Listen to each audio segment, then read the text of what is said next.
사랑하는 엄마를 몇 년 전 떠나보내고 힘들지만 용기 내어 살아가고 있는 여자예요. 엄마가 떠나고 이 세상에 혼자가 되어 살아가다 보니 가족의 소중함이 얼마나 대단한지 절실하게 느끼고 있어요. 그리고 엄마라는 울타리가 이 험한 세상에 얼마나 든든한 것이었는지도 뼈저리게 느끼고 있어요. 엄마가 보고 싶은 마음에 이곳에 엄마 이야기를 적어보려고 해요. 잘 들어주세요. 저희 엄마는 어린 나이에 아버지와 연애를 하고 저를 가지셨대요. 멋모르던 고등학생 시절에 좋아하던 오빠가 사귀자고 했고 그래서 연애를 하게 됐는데 제가 덜컥 생겨버리고 만 거죠. 엄마 집에서는 임신한 것을 알고 난리가 나셨고 아이를 지우자고 하셨대요. 하지만 엄마는 절대로 그럴 수 없다며 아버지와 함께 도망을 가셨어요. 엄마는 고등학생, 아버지는 21살. 어린 두 사람이 임신까지 하고 집안에 지원 하나 없이 살아가기란 만만치 않은 상황이었어요. 둘 다 어렸기에, 경험이 없기에 하루하루 버티는 생활을 하면서도 뱃속의 저를 생각하며 많이 행복하셨대요. 하지만 곧 아버지의 집안에서 도망간 아버지를 데리러 왔고 임신한 엄마를 나몰라라 하셨다고 하셨어요.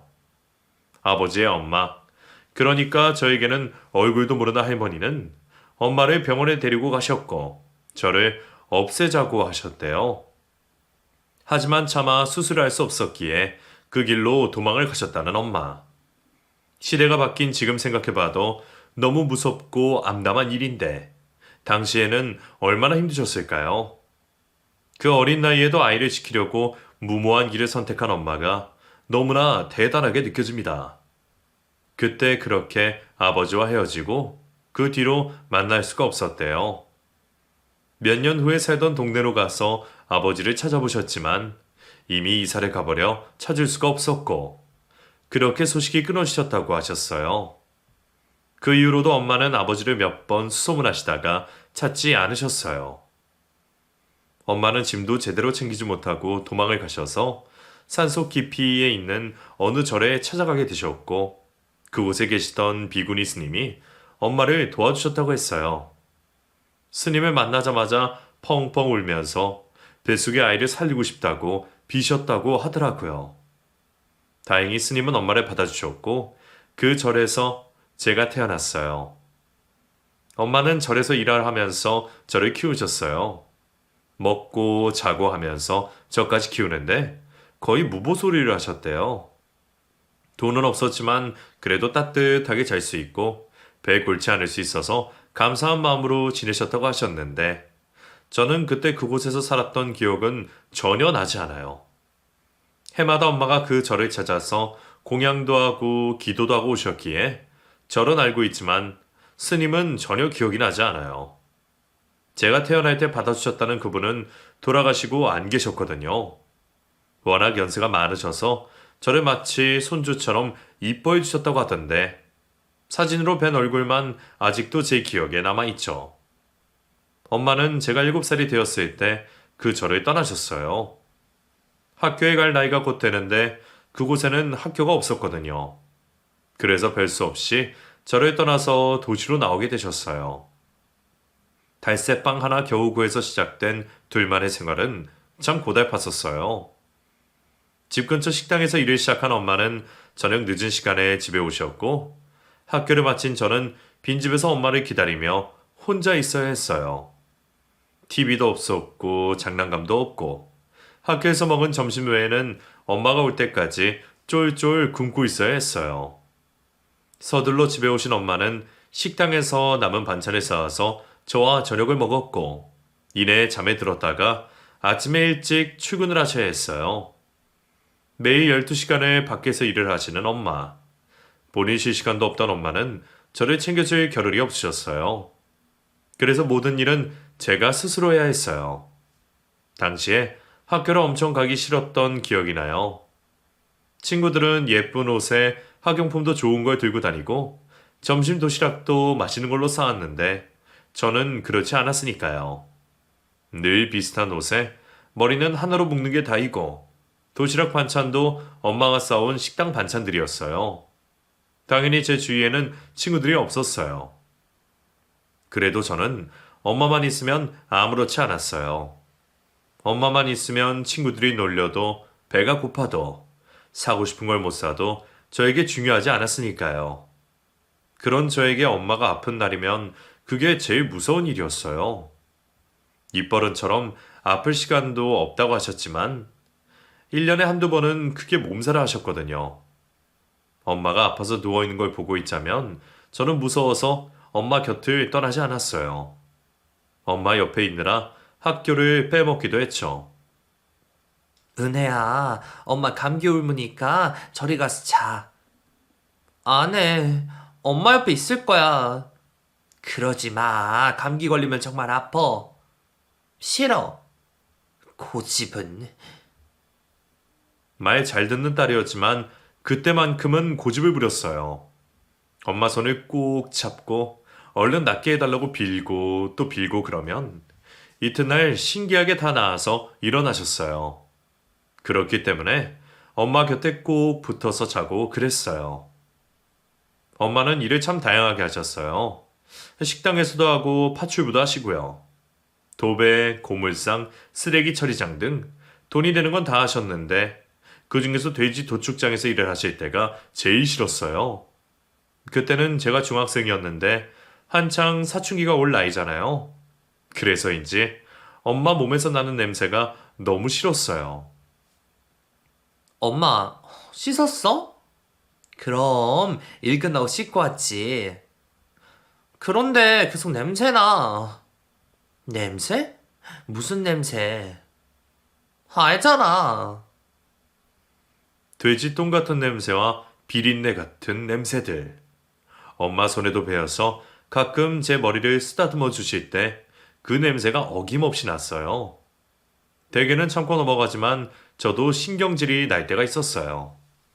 아무리 그래도 엄마한테 그런 말 하면 안 됐는데. 냄새 난다는 제 말에 엄마는 미안하다는 표정을 지으시고는 저와 떨어져 앉으셨어요. 그 어린 날에는 엄마 곁에서 떨어지지 않으려고 그랬었는데 그랬던 딸이 달라지니 엄마가 제 눈치를 보셨어요. 지금도 그때 일이 제일 마음에 남아요. 못 모르는 나이에 그런 거지만 잘못한 일이란 걸 알고 있으니까요. 엄마는 제가 싫어하는 걸 아시고는 그 일을 그만두시고 다른 일을 하기 시작하셨어요. 보험도 하시고 방문 판매도 하시면서요. 그러시다가 어느 날 투잡을 하시더라고요. 엄마, 어디 갔다 와? 경매 사무실에. 경매? 그건 뭔데? 있어. 엄마가 우리 은혜랑 잘 살고 싶어서 따로 배우는 거. 한 가지 일만 하는 것도 힘이 드실 텐데 엄마는 늘 두세 개를 같이 하셨고 투자에도 관심을 보이셨어요. 그런데 하는 것마다 잘 되면 얼마나 좋겠어요. 엄마는 경매로 목돈을 벌고 싶으셨는데 아무것도 모르고 맨땅에 헤딩을 하시다 보니 돈을 크게 잃으셨어요. 저축한 돈에 대출까지 끼고 시작한 아파트 경매였는데 가진 거 홀딱 잃고 빚까지 생겼어요. 빚은 또 엄청 싫어하셔서 살던 전세를 빼고 월세로 다시 이사를 가게 됐어요. 그때 엄마가 얼마나 속이 상하셨던지 3일을 누워서 식사도 제대로 못 하셨어요. 그래도 산입에 거미줄을 칠 순 없어서 다시 일어나 일을 하러 가셨고 손해를 보셨으니 부동산 쪽은 안 보실 줄 알았어요. 하지만 엄마는 포기하지 않으셨어요. 부동산 공부를 다시 하러 다니셨거든요. 은혜야, 오늘 엄마 늦어? 왜? 어디 가는데? 오늘 개모임이야. 엄마가 또 좋은 정보 듣고 올 테니까 너는 저녁 챙겨 먹고 얌전히 있어. 알겠어. 차 조심해. 엄마는 언제까지 일만 해서는 답이 없다고 생각하셨대요. 동네 아파트로 돈을 번 이모가 있었는데 아파트만 몇 채를 가지고 있어서 그걸로 월세를 따박따박 받고 계셨죠. 우연히 그 이모랑 동네 모임에 알게 됐는데 그 월세 받는 게 얼마나 부러우신지 그날 집에 와서 잠을 못 주무셨어요. 어떻게든 그 이모처럼 하고 싶으셔서 여기저기 따라다니시더니 완전히 단짝이 되셨어요. 맨날 김치랑 반찬 같은 걸 해서 날라주고 그 집 식구들 생일에는 선물까지 사다 주면서 친분을 쌓으시더니 드디어 알짜 정보를 받을 수 있는 개모임에 들어가셨대요. 갯돈도 비싸서 버거워하셨지만 무조건 그 개모임은 꼭 참석하셨고 그렇게 이 동네 저 동네 돌아다니며 부동산에 대해 공부를 하셨어요. 하루는 엄마가 술이 엄청 취해서 집에 오셨는데 저를 붙잡고 말씀하셨어요. 은혜야, 오늘 엄마 아파트 분양 당첨됐어. 정말이야? 진짜? 그럼 우리 거기로 이사 가는 거야? 아니, 분양권 팔아서 돈 챙겨야지. 이사는 무슨. 기다려봐. 우리 은혜, 엄마가 호강시켜 줄 테니까. 엄마는 돈 버는데 혈안이 되어 있었고 운도 따라줬어요. 물론 앞서 실패도 여러 번 해서 손해도 보셨지만 결국엔 빛을 보셨죠. 돈 버는 법을 알게 된 엄마는 더 많이 바빠졌고 동네를 벗어나 전국을 다니며 부동산에 투자하셨어요. 그게 제가 고등학생 때였고 드디어 저도 전세주택을 떠나 아파트에서 살게 됐어요. 처음에 아파트에 살 때 얼마나 좋았는지 몰라요. 집에 우풍도 없고 신축이라 깨끗하고요. 엘리베이터 타는 것도 너무 재미있었어요. 학원비 걱정 없이 공부할 수도 있었고 유행하는 브랜드 옷이랑 운동화도 신고 다닐 수가 있었어요. 어릴 때는 제가 친구들을 부러웠는데 그때는 제 친구들이 저를 부러워할 정도가 되었어요. 고등학교를 졸업하고 대학을 갔을 때는 호주로 유학도 다녀올 수 있었어요. 친구들은 스펙 쌓고 싶어도 집안 사정 때문에 고민하거나 힘들게 선택을 해야 할 때 저는 아무 걱정 없이 하고 싶은 걸 선택할 수가 있었어요. 모두 열심히 살아준 엄마 덕분이었어요. 은혜, 너는 호주로 가기로 했다며? 좋겠다, 은혜야. 돈 걱정 없이 너 하고 싶은 거 할 수 있으니까. 너는 안 갈 거야? 집에서 도와주시기 힘드실 때? 우리 집은 너희 집이랑 다르게 보통 집 아니야. 아빠 혼자 직장 생활 하시는데 힘드시지. 친구들이 모두들 저를 부러워할 때 참 기분이 이상했어요. 어렸을 때는 아빠 없는 아이라고 집이 못 산다고 친구 엄마들이 저랑 못 놀게도 하고 그랬거든요. 제가 벌레도 아닌데 다들 저를 피해 다녔었는데 상황이 바뀌니 다들 저를 부러워했고 능력 있는 엄마를 부러워했어요. 그런 생각들을 엄마한테 말씀드린 적이 있었어요. 제 얘기를 다 듣고 엄마가 말씀하셨어요. 엄마가 왜 그렇게 악착같이 살았는데 우리 은혜 남부럽지 않게 키우려고. 그래서 그렇게 산 거야. 은혜야, 마음껏 누리고 살아. 엄마 몫같이 네가 다 즐기면서. 알겠지? 그날 저희 모녀는 서로를 부둥켜 안고 울었어요. 많은 말을 하지 않아도 서로의 고충을 다 알고 있었어요. 나이가 드셔서 예전보단 나이 든 엄마의 모습을 보면서 엄마를 위해 행복한 딸이 되어야겠다고 생각했었어요. 그게 수고롭게 사신 엄마의 보람인 걸 아니까요. 저는 호주에 유학을 다녀온 뒤 대학 졸업을 하고 대기업의 마케팅실로 취업을 했어요. 취업을 하기까지 연애는 한 번도 하지 않았어요. 힘들게 저를 뒷바라지 주신 엄마를 위해 제대로 된 회사에 취직하고 싶었거든요. 그게 뒷바라지 해준 엄마를 위한 일이라고 생각했고요. 제가 출근하는 사무실은 대형 빌딩이었는데 다른 회사 사무실로 입점이 되어 있었어요. 저희 회사 바로 아래층이 증권회사였는데 엘리베이터로 오가며 자주 얼굴을 보기에 몇몇 남자들과 눈인사 정도 주고받으며 지내고 있었어요. 그런 중에 회사 회식이 있었고 그날 회식으로 간 식당에 증권회사로 온 팀들도 있었어요. 시끌벅적한 소리에 쳐다보니 인사하고 지내는 낯익은 사람들이 눈에 들어오더군요. 식당 안에 사람들이 워낙 많으니 소란스러웠고 저는 그쪽 사람들에게 신경을 끄고 회식에 집중했어요. 하필 부장님이 참석하신 날이라 술을 많이 먹게 됐어요. 팀은 하나라고 주장하시는 분이라 술을 마실 때는 늘 건배를 주도하셨고 빼는 사람 하나 없이 모두 술을 마셔야 했거든요. 요즘 회사들은 회식에서 그러지 않는다고 하던데 불과 10여 년 전에는 그런 분위기였어요. 술을 잘 못 마시는데 쥐량 이상 먹게 돼서 저는 취해버렸고 눈을 뜨니 다음날 아침이었어요. 다행히 내 방에서 눈을 떴는데 핸드폰에 모르는 번호가 부재중으로 와 있었어요. 전화기를 확인하는데 벨이 울렸고 깜짝 놀라 받았어요. 여보세요? 김은혜 씨? 저 증권사 박영우입니다. 어, 안녕하세요. 어제 잘 들어가셨죠? 제가 집까지 모셔다 드리긴 했는데 혹시나 해서 연락해 봤어요. 네? 전혀 기억이 없는 얘기를 듣고 저는 깜짝 놀랐어요. 만취를 해서는 일행들이랑 떨어졌고 길에서 정신 못 차리는 저를 그 사람이 집까지 데려다 줬더라고요. 사실을 알고 얼마나 부끄럽던지 통화를 하면서도 쥐구멍에 숨고 싶은 기분이었어요. 그런 제 기분을 알고 있다는 듯 그 사람은 여유 있게 저를 대했고 그런 그의 모습에 배려를 느꼈어요. 눈인사만 하고 지냈던 사이이지만 도움을 받아서인지 가깝게 느껴졌고요. 그날 너무 미안한 마음에 밥을 샀어요. 저녁을 먹고 차도 한잔했는데 그러면서 대화를 하게 됐죠. 의외로 서로 성향이 맞는 게 많았고 그 사람을 만나는 게 즐거웠어요.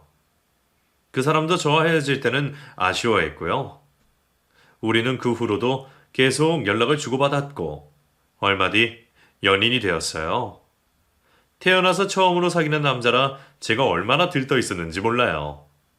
그동안 공부하랴 취업 준비하랴 연애는 신경 쓰지 않아서 친구들도 저더러 연애 세포가 없다고 했거든요. 그런데 제 아내도 이성에 대한 관심이 있었던 거예요. 너 요즘 연애하지? 어? 아, 그게 있잖아. 다 큰 애가 연애할 수도 있지 왜 버벅거려? 어, 만난 지 얼마 안 됐어. 그래? 엄마한테도 한번 보여줘. 궁금하다. 엄마는 어떤 사람을 만나는지 궁금해하셨고 그래서 소개를 시켰어요. 엄마의 호출에 그 사람도 잔뜩 긴장해서 집으로 왔는데 명함을 보고는 엄마가 아는 척을 하셨어요. 어머, 여기 은혜 너네 회사랑 같은 건물에 있는 데잖아. 네, 맞습니다, 어머님. 내가 여기에 거래하는데 왜 우리 영호 씨는 한 번도 못 봤지? 엄마, 여기 고객이야? 그래, 너 본다고 회사 갔다가 증권사 있길래 상담받아 봤지. 같은 빌딩에 있으면서 서로 눈 맞았네. 엄마가 그곳의 고객일 줄은 전혀 몰랐어요. 그 사람도 엄마를 모르는 눈치라 우연들이 재미있기만 했어요. 그 사람은 직업 특성 때문인지 매너가 굉장히 좋았고 말투도 다정했어요. 그런 면을 엄마가 정말 좋아하셨고요. 엄마는 무식한 남자들을 많이 봐서 사이 볼 때는 매너 있고 젠틀한 사람을 봤으면 좋겠어. 그런 면에서 네 남자친구는 합격. 사이는 무슨 우리 이제 사귀기 시작한 건데. 니들 어린 나이도 아닌데 어떻게 될지 모르는 거지. 사람 인연이라는 게 마음대로 되는 것도 아니고. 엄마 팔 잡아봐. 엄마라고 네 아빠 만나고 싶어서 만났겠니? 에이, 그래도 우리는 그 정도는 아니야. 앞서 나가는 엄마의 말에 아니라고만 했는데 정말 사람 일이란 게 모르는 게 사귄 지 2년 차가 됐을 때 그 사람이 저에게 청혼을 했어요. 결혼 생각은 전혀 없던 터라 결혼에 대해 얘기할 때는 너무나 놀랐어요. 그런데 막상 프로포즈를 받고 나니 결혼하는 것도 괜찮겠다는 생각이 들었어요. 가족이랑은 평생 엄마랑 저 둘뿐이었잖아요. 거기에 남편까지 같이 살면 집도 북적이고 아이도 낳으면 더 따뜻한 집이 되지 않을까 하는 그 생각이 들었죠.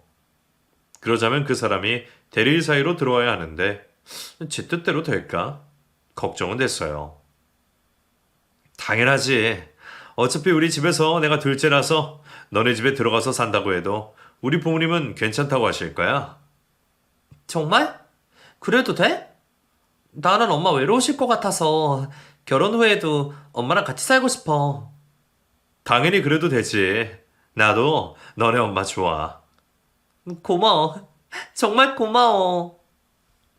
그 사람은 대리 사이도 합가도 모두 좋다고 했어요. 신혼인데 어른이랑 같이 사는 게 불편할 법도 한데 전혀 그런 기색도 없었고 대리 사이도 문제 없다고 했고요. 제일 마음에 걸리는 게 그 두 가지였는데 그게 해결이 되니 너무 기뻤어요. 저희 엄마도 얘기를 듣고 많이 좋아하셨고요. 정말이야? 그렇게 해도 된대? 젊은 사람이 어쩜 그렇게 마음 씀씀이가 깊니? 은혜니가 신랑감을 잘 구했다. 그렇게 결혼을 하기로 했고 결혼 준비는 빠르게 시작되었어요. 원래 살던 아파트가 30평대였는데 엄마는 사이를 위해서 60평 아파트로 이사를 하셨어요. 그 사람은 그럴 필요 없다고 했지만 엄마는 당연히 이 정도는 준비해야 한다며 부담 갖지 말라고 했죠. 그건 외에도 예물로 그 사람의 차로 바꿔주시고 가구도 새로 다 바꾸셨어요. 엄마가 함께 산다 뿐이지 신혼집이나 마찬가지였어요. 시부모님들도 너무 과하게 준비한다고 고마워하셨고요. 시부모님은 두 분 다 교직에 계셔서 점잖은 성향이셨는데 그 사람의 차분함이 어디에서 왔는지 알겠더라고요. 둘째라도 아들인데 대리 사이로 가는 걸 좋아할 부모가 어디 있겠어요. 그런데도 저에게 싫은 소리 한 번 안 하시고 예뻐해 주셨어요. 엄마는 교양 있는 사돈을 만났다고 엄청 좋아하셨고요. 순조롭게 결혼식은 진행이 되었고 결혼 후 저는 일을 그만두게 되었어요. 엄마가 하는 일이 워낙 바빠서 도와줄 사람이 필요했는데 다른 사람보다는 제가 편할 것 같다고 하셨기에 그렇게 됐죠. 남편은 다니던 회사를 계속 다녔어요. 둘 다 서른이 채 안 된 나이에 결혼을 했지만 저는 아이를 바로 가지고 싶었어요. 엄마한테 예쁜 손자를 얼른 안겨드리고 싶은 마음이 컸거든요. 그런데 어찌된 일인지 아이가 잘 생기지 않았어요. 불임병원에도 가봤지만 둘 다 문제가 없다는 말뿐이었고요. 너무 임신 생각만 하고 있지 말고 다른 데 신경을 좀 돌려줘봐. 그러면 삼신 할머니가 어느새가 점지를 해줄 거야. 정말? 그러면 임신이 될까? 그럼 네가 뭐가 모자라서? 병원에서도 특별히 문제가 없다며. 알겠어. 그럴게. 임신을 너무나 원했지만 마음대로 되는 일이 아니라 마음을 편하게 먹고 기다리기로 했어요. 결혼을 하고 우리 둘은 금슬도 좋았고 엄마와도 큰 문제 없이 잘 지냈어요. 오로지 그 임신만 제 뜻대로 되지 않고 있었죠. 아이를 기다리는 시간은 계속 흘러갔어요. 1년, 2년이 지나고 어느새 결혼한 지도 5년이 되었지만 아이는 여전히 없었어요. 그런데 아무 문제 없는 우리 부부 사이가 삐그덕거리기 시작했어요. 나 일 그만두고 싶어. 뭐? 일을 그만둔다고? 은혜야, 나 사업해 볼래. 내가 친구한테 좋은 사업을 하나 제안받았는데 들어봐. 회사에서 스트레스를 너무 받는다면서 일을 그만두고 사업을 하겠다는 남편이었어요. 그 사람 일이 워낙 스트레스가 많은 일이란 걸 알기에 일이 힘든다는 말을 반박할 순 없었지만 그렇다고 퇴사를 하는 건 안 맞다는 생각이었어요. 사업을 하는 친구가 새 구상이 있다며 바람을 넣은 모양이던데 이미 마음을 모두 뺏겼는지 한껏 들떠 있었고요. 이런저런 사업 계획을 저 엄마 앞에서 설명했는데 엄마도 그닥 마음에 들어하지 않는 것 같았어요. 엄마는 직장인이 사업을 뛰어드는 건 생각보다 어렵다고 하시면서 한 번 더 고민을 해보라고 하셨지만 그 사람은 자신만만하다며 재고의 여지도 없다고 했고요. 사이가 자신 있게 말을 하니 엄마도 차마 단호하게 말을 할 수가 없어서 곤란해 하셨어요. 결국 그 사람은 자기 뜻대로 회사를 그만두고 사업을 시작했어요. 그동안 모아둔 돈이랑 퇴직금에 대출까지 내서 시작했고 제가 도와주려고 했지만 걱정할 필요 없다고 큰 소리 뻥뻥 쳤어요. 그럼 사무실은 어딘데? 내가 가서 정리 도와줄게. 아니야. 친구랑 같이 쓰는 데라 당신 오면 친구 불편해할 거야. 우리가 알아서 할 테니까 신경 안 써도 돼. 아니, 그래도 내가 좀... 괜찮아, 괜찮아. 제가 사무실에 간다니 극구 반대하는 그 사람. 너무 수상했어요. 엄마도 자꾸 숨기는 것 같다면서 걱정하셨고요. 한동안은 사업이 잘 된다며 생활비도 목돈으로 턱턱 주고 표정도 밝아 보였어요. 그래서 잘 되는가 보다 했는데 반년 정도 지나서는 표정이 점점 어두워지더라고요. 생활비도 밀리기 시작했고요. 저도 엄마 일을 도와드리면서 월급을 받고 있었기에 생활이 쪼달리진 않았지만 돈을 떠나서 일이 잘 되지 않는 것 같은 분위기에 걱정이 많이 됐어요. 그런데 그런 제 걱정이 현실이 되어버렸어요. 저에게 분명히 사업을 한다고 했거든요. 그런데 사업이 아니라 주식을 한 거예요. 일하러 간다고 해놓고 사무실에 앉아서 하루 종일 컴퓨터만 붙들고 있다가 오고 그랬던 거죠. 그러고는 투자한 돈 죄다 잃어버리고 빚만 산더미가 됐어요. 당신 바보야? 증권사에서 일한 사람 맞아?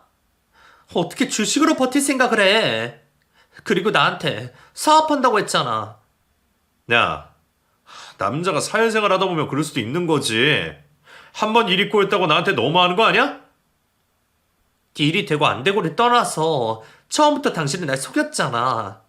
이런 식으로 하면 부부 사이에 어떻게 믿고 살아? 그날 결혼하고 처음으로 대판 싸웠어요. 싸우면서 든 생각은 그 사람이 이런 사람이었나? 하는 생각이었어요. 당연히 싸우다 보면 맘에도 없는 말이 나오기도 하고 화를 내기도 하는 거죠. 그런데 한 번도 본 적 없었던 모습이 나오니까 이게 뭐지? 하는 생각이 든 거예요. 그날 저희 방에서 대판 싸우고는 그 사람은 집을 나가버렸어요. 엄마가 무슨 일이냐고 묻는 말에 대답도 안 하고 말이에요. 그 사람이 빚을 지게 된 것도 속상하고 부부싸움 한 것도 속상해서 혼자 울고 있자니 엄마가 위로를 해주셨어요. 어떻게 하는 일마다 다 잘 되겠어. 박서방도 잘하려고 하다가 그렇게 된 걸 텐데. 우리보다 자신이 더 속상할 거야. 이럴 때일수록 네가 편히 돼줘야지. 엄마, 아무리 그래도 이건 좀 심한 것 같아. 엄마 볼 면목도 없고. 엄마는 저에게 그 사람 기 죽이지 말라고 하셨어요. 나가서 일하려면 기가 살아야 잘 되는 거라고 하시면서요. 그날 엄마는 나갔다가 들어오는 그 사람에게 씨암탉을 푹 꼬아서 먹이셨어요. 그러시곤 사이다 아들인데 빚을 다 정리해주겠다고 하셨어요. 그러자 그 사람 얼굴에 화색이 돌면서 바닥에 넙죽 절을 하더군요. 몇 번이나 절을 하면서 장모님 감사합니다 라고 하니 엄마가 웃으며 다시는 실패하지 말라고 하셨어요. 엄마 덕분에 빚을 다 정리한 그 사람은 그 뒤로 엄마를 졸졸 따라다니기 시작했어요. 엄마는 여전히 전국을 다니며 투자할 곳을 직접 찾아다니셨고 그러자면 운전도 장거리를 해야 했죠. 그 일을 원래는 제가 했는데 남자가 운전하는 게 더 낫다면서 자기가 따라다니기 시작했어요. 엄마는 사이가 나서서 수발에 들겠다고 하니 차마 거절하지 못하고 함께 다니게 되었는데 거기에서 또 문제가 생기기 시작했어요. 수발에 들기로 했으면 얌전히 일이나 하면 될 텐데 엄마 인맥의 사장님들을 만나서는 자기가 나서서 친분을 쌓으려고 했어요. 자꾸 선을 넘는 행동에 엄마는 심기가 불편해졌고 그러지 말라고 충고를 하셨대요. 그런데도 자꾸만 선을 넘는 행동을 하는 거였어요. 내일부터 내가 엄마 따라갈게. 왜? 엄마가 그렇게 하자고 하셔. 하, 장모님 너무하시네. 여기서 자식이나 사이랑 차별이 나오네. 뭐라고? 차별? 그렇잖아. 빚 갚아주신 게 고마워서 내가 장모님 따라다닌 건데 이렇게 사람 성의를 또 외면하시네. 당신 대체 왜 그래? 사람이 왜 이렇게 변했어?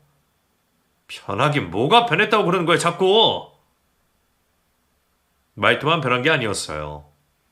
그 사람은 더 이상 저에게 다정하게 굴지 않았고 제 가까이 오지도 않았어요. 아이를 가지려면 노력을 해야 하는데도 전혀 마음이 없어 보였고요. 결혼한 지 5년 만에 완전히 다른 사람이 되어버린 거예요. 결혼할 때는 나랑 잘 맞는다고 생각했는데 그 사이 전혀 저와 맞지 않는 사람이 되었고 그 사람과 갈라서고 싶은 마음만 생겼어요. 이혼이 최선이라는 생각이 들어도 엄마 때문에 선뜻 결정할 수가 없었어요. 여지껏 뒷바라지 해주시고 결혼 후에도 여전히 엄마가 챙겨주시는데 마음 아프게 해드리고 싶지 않았어요. 잘 되지 않았지만 제가 마음을 달리 먹자고 그 사람에게 애정을 주면 바뀔 거라는 희망을 가지고 결혼 생활에 집중하려고 했어요. 그런데 이 인간이 자꾸 선을 넘는 겁니다. 그날은 엄마랑 지방에 갔다가 자고 온 날이었어요. 엄마는 또 볼일 보러 나가셨고 몸이 찌뿌둥해서 동네 공원에 산책을 하고 집에 들어오는 길이었는데 아파트 1층에서 친구의 남편을 만나게 되었어요. 어머, 오랜만이네요. 우리 아파트는 어쩐 일이에요? 아, 은혜 씨, 할 얘기가 있어서 찾아왔어요. 무슨 일으로... 저의 가장 친한 친구의 남편이었어요. 사업을 하는 사람인데 낮에 저를 찾아온 게 이상했어요. 할 말이 있다고 하는 얼굴도 화가 잔뜩 난 표정이었고요. 저희는 가까운 커피숍에 갔고 이내 충격적인 말을 들었어요. 내가 점괘 때문에 별 수 없이 주점에 다니는 거 알지? 나는 바이어들 필요한 것만 해주고 바로 주점 나오거든. 근데 며칠 전에 들린 곳에서 은혜 씨 남편을 봤어. 네? 우리 남편요? 아, 어제도 있던데. 들어보니까 하루 건너서 오는 것 같던데. 거기 아가씨랑 사귄다는 얘기도 들렸어. 네? 뭘 한다고요? 너무 놀라서 말문이 막혔어요. 주점에 들락거리는 걸로 모자라서 거기 일하는 애랑 사귄다는 소리까지. 친구 남편 앞에서 남사스러워서 숨고만 싶었어요. 서둘러 자리를 파하고 그 사람에게 전화를 걸었어요. 가만히 생각해보니 어제 저녁부터 통화가 되지 않았고 문자 한 통이 없었어요. 이 상황을 어떻게 풀어야 할지 머리가 지끈지끈 아팠어요. 그날 저녁이 되었어야 집에 들어온 그 사람에게 사실 확인을 했어요. 당연히 아니라고 발뺌을 했고요. 핸드폰을 확인하자고 하니 펄쩍 뛰면서 화를 저보다 더 내더니 이내 방으로 들어가 버리더군요. 도저히 이렇게는 살 수 없다는 생각이 들었어요. 더 이상 같이 사는 건 아무 의미가 없어 보였고요. 자행이라고 해야 할지 불행이라고 해야 할지 둘 사이에 자식도 없으니 이혼을 해야겠다고 마음을 먹었고 엄마한테 말해야겠다고 결심했어요. 엄마는 일이 많은지 며칠을 집에 들어오지 않으셨어요. 엄마가 집에 오시면 이혼하겠다고 말하려고 마음의 준비를 하고 있었는데 엄마에게서 전화가 왔어요. 엄마는 병원에 계신다며 그쪽으로 오라고 하셨고요. 갑작스러운 병원 호출에 저는 긴장이 됐어요. 서둘러 가보니 엄마가 입원을 하고 계신 겁니다. 엄마, 이게 무슨 일이에요? 은혜 왔니? 엄마가 왜 입원을 하고 있는 거야? 저는 다그쳐 물었고 엄마는 대답 없이 웃기만 하셨어요. 곧 간호사의 아내로 담당이를 만났는데 믿을 수 없는 말을 듣게 됩니다. 어머니 지금 폐암에 걸리셨습니다. 진행이 꽤 오래전부터 시작된 것 같고 전이성이 강한 놈이라 지금 온몸에 암세포가 퍼진 상황이에요. 네? 그럴 리가 없어요. 우리 엄마가 암이라니 잘못된 거예요. 그럴 리가 없다고요. 엄마는 20대 때부터 담배를 피우셨어요. 여자 혼자 몸으로 억척같이 살아오시며 담배가 엄마에게 쉼표를 주는 존재였죠. 평생 곁에 남자는 들이지도 않고 저 하나만 바라보고 사신 우리 엄마. 그런 불쌍한 엄마에게 마지막이 서서히 다가오고 있었어요. 의사와 면담이 끝나고 병실로 돌아와 엄마 손을 잡고 한참 동안 울었어요. 우리 엄마 불쌍해서 어떡하냐고. 왜 하늘은 우리 엄마한테 이렇게도 모질게 구냐고. 울음이 멈추지 않았어요. 은혜야, 힘들어. 그만 울어. 엄마, 이건 아니야. 이럴 순 없어. 왜 엄마가 암인데? 왜 엄마가 암이냐고.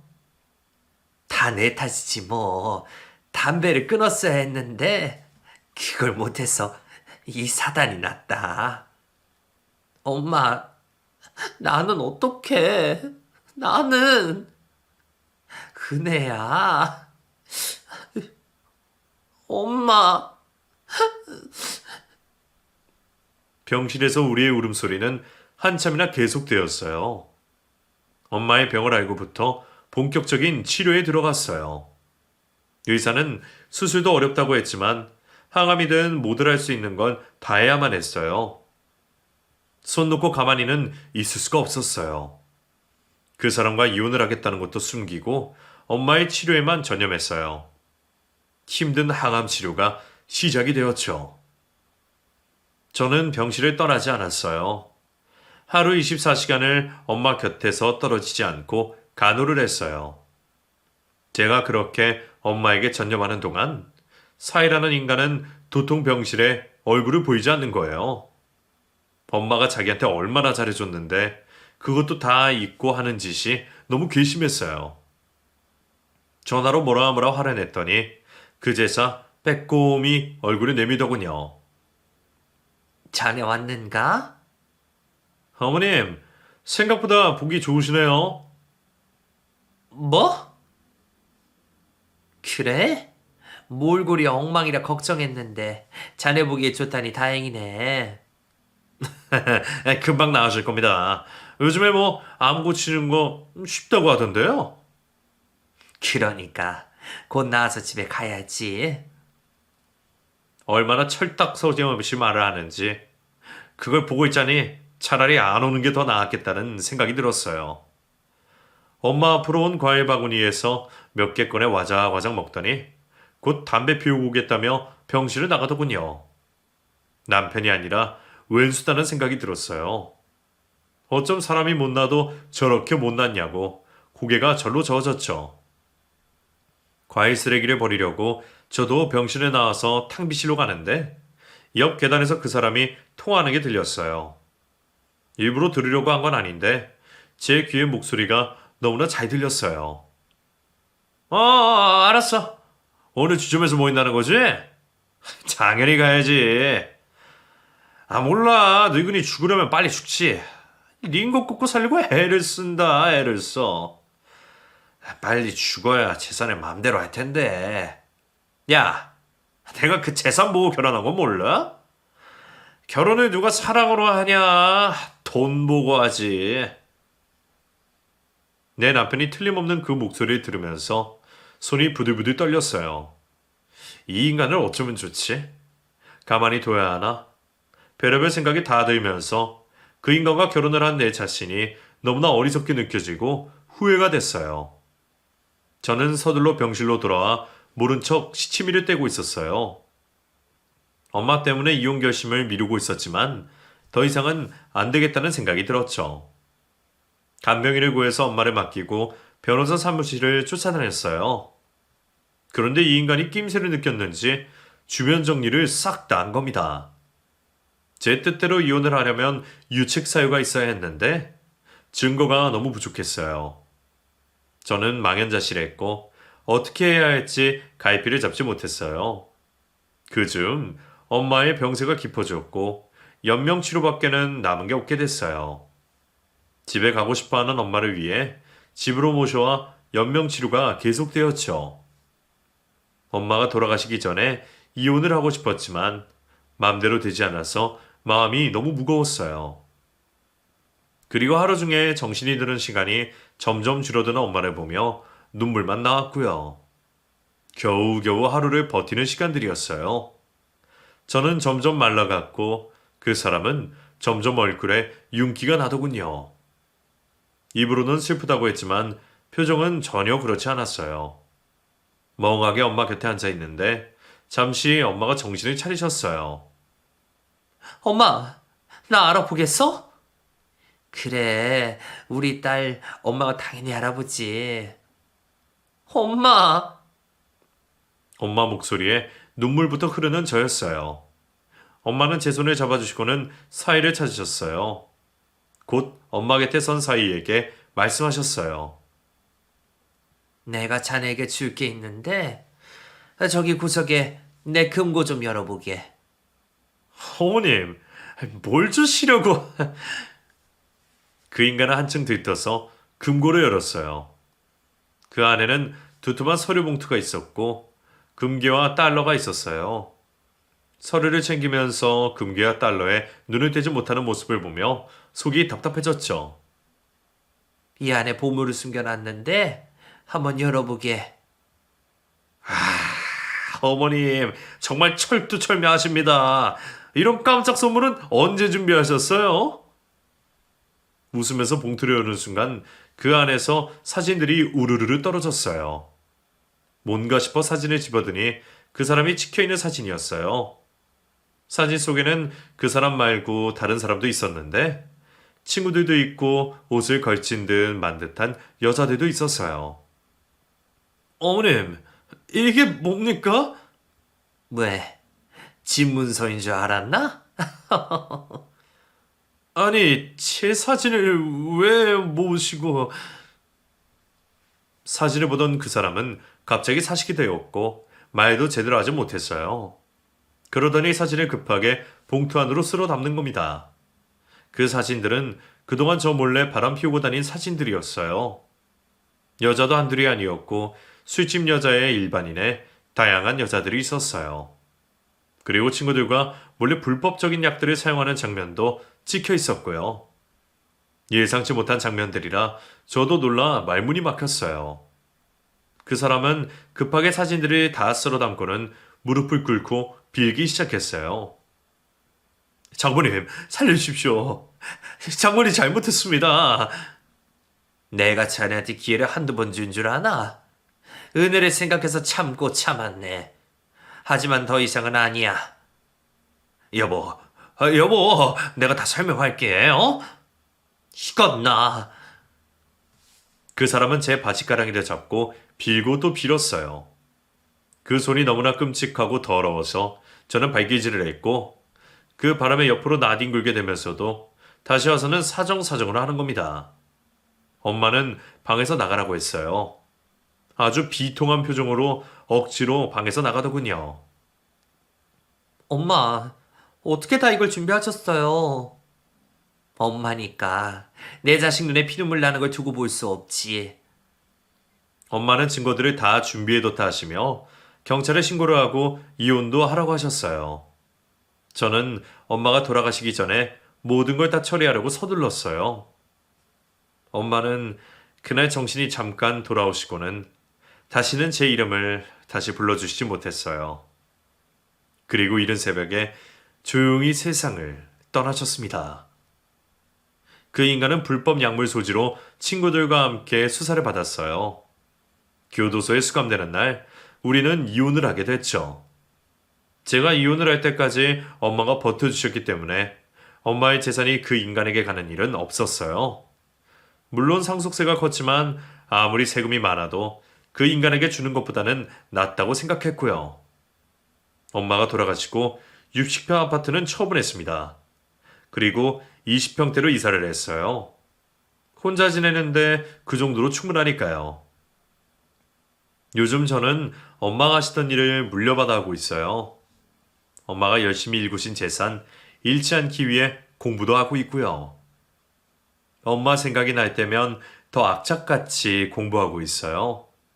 그리움을 어떤 식으로도 해소할 수가 없어서 정말 많이 힘이 듭니다.